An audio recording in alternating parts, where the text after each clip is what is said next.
झेलम और चकवाल के संगम पर आड़ा के ऊंचे पहाड़ों पर जायद पायलट्स ने हिस्सा लिया है। इस बारे में मजीद बता रहे हैं नुमाइंदा बोल न्यूज यासिर फहमीद। आज मैं इस वक्त मौजूद हूँ जिला झेलम और चकवाल के संगम आड़ा के मकाम पर, जहाँ पे एक खूबसूरत वादी में पैराग्लाइडिंग का 2 रोज़ा फेस्टिवल का आगाज हो चुका है और इस वक्त तकरीबन 108 मुल्क भर से पैराग्लाइडर्स जो है इसमें हिस्सा ले रहे हैं। मेरे साथ और नजर मौजूद हैं ब्रिगेडियर साकिब साहब। तो ये बताइए कि ये इवेंट करवाने का, चूंकि ये स्पोर्ट्स जो है पाकिस्तान में बहुत ही कम देखने को मिलती है, तो इवेंट करवाने का मकसद क्या है?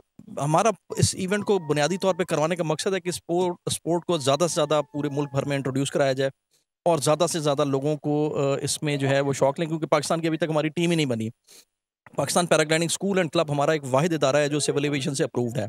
हम चाहते हैं कि हमारे साथ और भी क्लब्स बने और नए क्लब्स में ज़्यादा से ज़्यादा नए पायलट्स जो हैं वो उनकी नशोनुमा हो और वो अच्छे अपने स्किल्स इंप्रूव करके पाकिस्तान की टीम फॉर्म कर सकें। जी बिल्कुल, इनका कहना है कि पैराग्लाइडिंग का जो फेस्टिवल है इसका इनेकाद का मकसद एक तो सेहतमंदाना सरगर्मियाँ, दूसरा सेहत के लिए इकदाम करना है, जबकि ये स्पोर्ट्स जो है पाकिस्तान में इसको इंटरनेशनल सतह पे उजागर करना है। जी सब्सक्राइब करें और बेल दबाएं ताकि कोई खबर रह न जाए।